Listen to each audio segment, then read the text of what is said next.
Welcome to Success Superstars, your place for inspiration and the blueprint of success for peak performers just like you. And my special guest, Eric from Texas. Eric, welcome. All right. Thank you, Mark. Hey, tell everybody a little bit about where you're from and your city and location and a little bit about that. You bet. So I am out of the New Braunfels office, and I live here and I work here. Been in this market, doing real estate for almost 9 years now.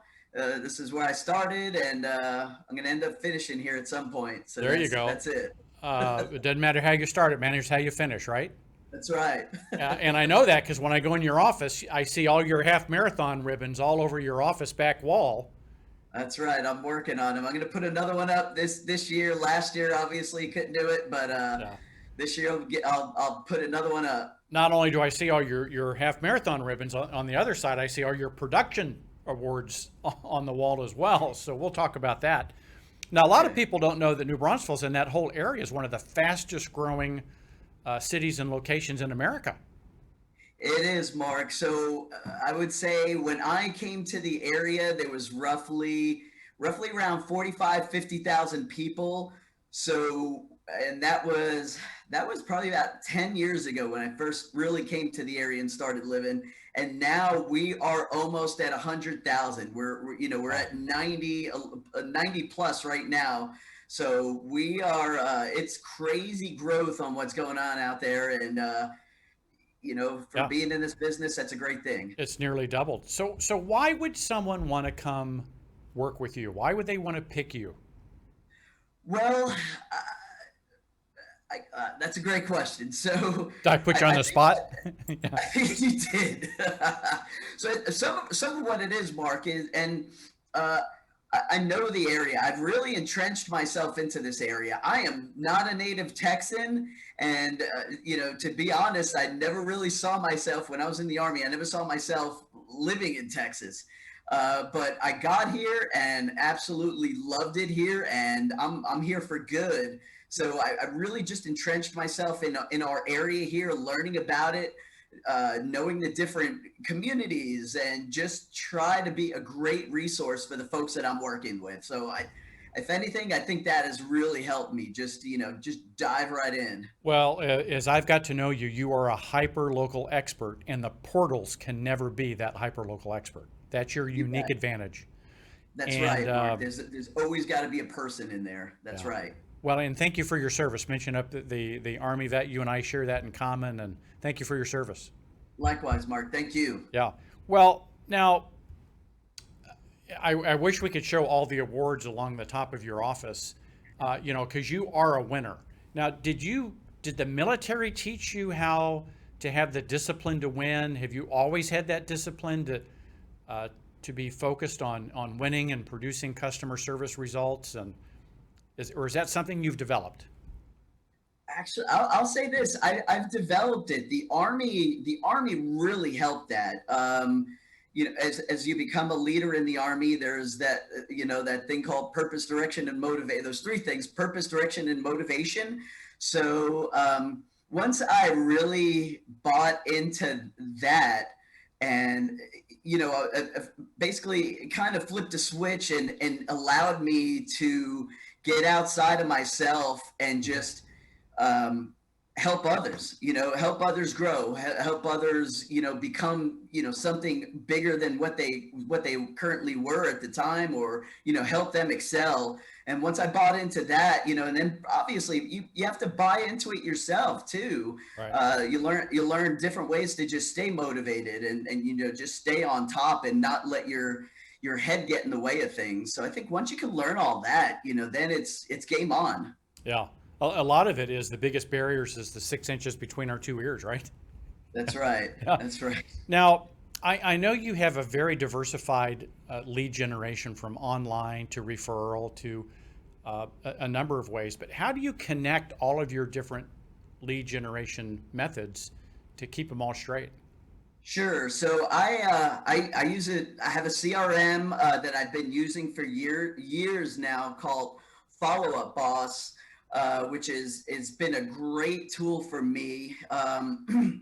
It allows me to, add drip campaigns, take care of people, keep my business in check. I can track a lot of things for my business through there. And then I have some things on the back end of that I've learned about. And I've been a customer for a couple of years, a few years actually now, called Lopo. Mm-hmm. And what Lopo is, it's I use it for their artificial intelligence. So I have a website that's built into it. And once people start going on there and asking questions or looking for things through the website, I have a little artificial intelligence that starts asking them questions, pretending it's my assistant.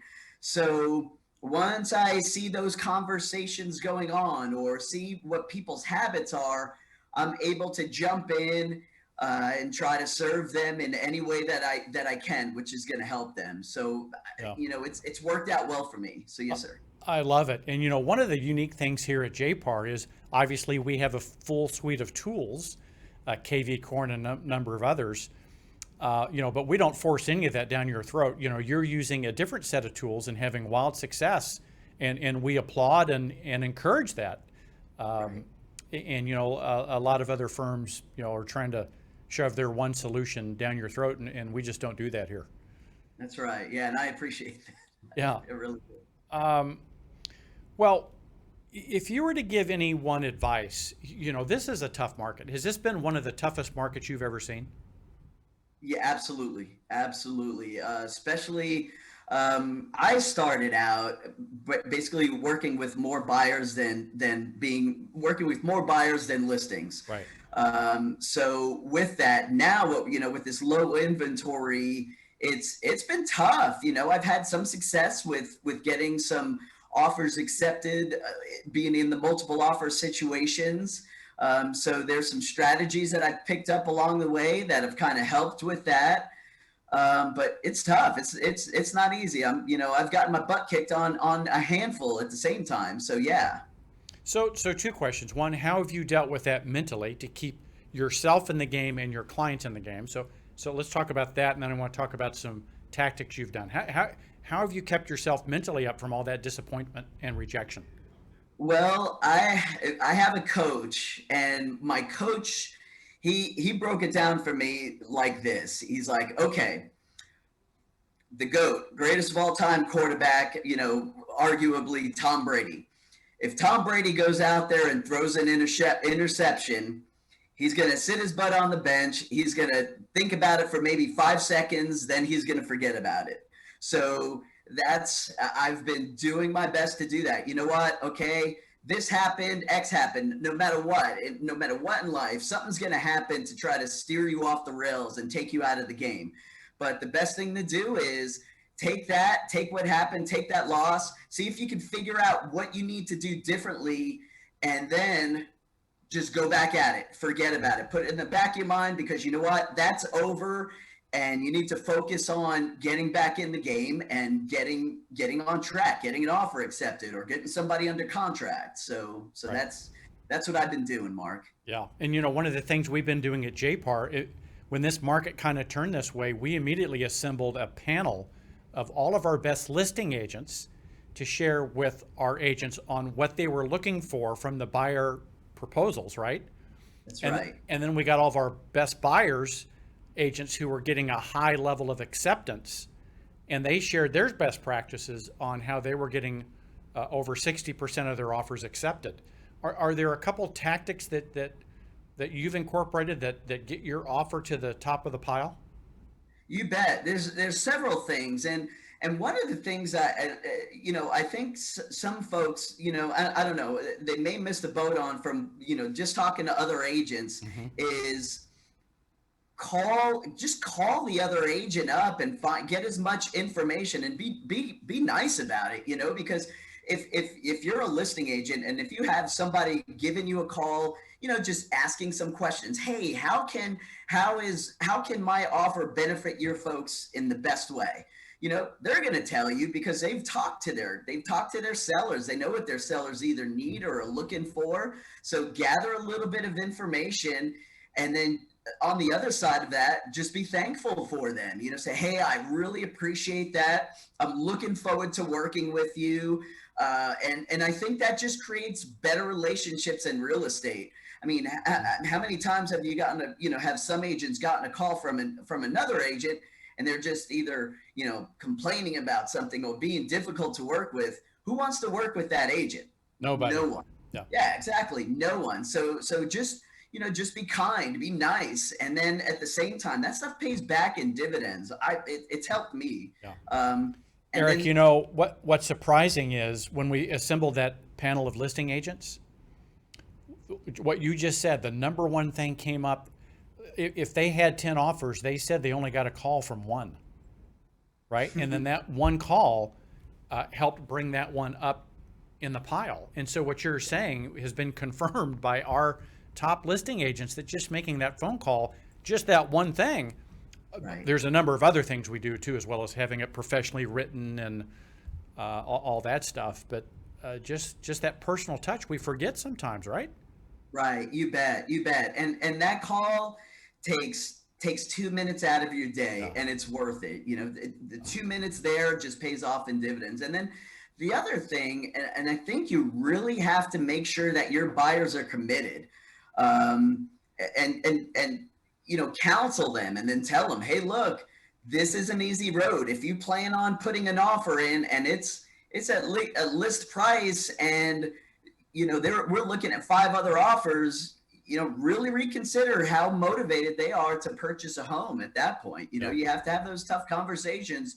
And if you don't, they're going to get frustrated. You're going to get frustrated. So you can almost weed those people out immediately. If they're not in it, if they're not committed, if they don't want to do the extra things, they might not be ready to buy. And then another thing is I have them all write a little letter, a personal letter, pull some heartstrings, whatever you have to do. So now, do you also have the lender call? absolutely. Absolutely. The lenders that I work with, they'll call, and make sure, hey, look, if the person's fully qualified and been through underwriting, we definitely make sure that the listing agent knows that as well. Good. Let's go back to a minute for being fully committed. You see, in my experience, what I found is many agents don't want to have that tough conversation because they don't know where their next closing's coming from. Right. What you've done in your business, and correct me here if I'm wrong, you have such a solid lead generation and such a solid pipeline that you can have, in a sense, that tougher conversation, that real conversation. You can address the elephant in the room, because if they don't buy, it's not the end of the world. You have 5 other buyers or you have a pipeline of listing behind you. So you're confident in your business, correct? Absolutely, Mark. Absolutely. And that's the main thing, is just always know the motivation of your clients.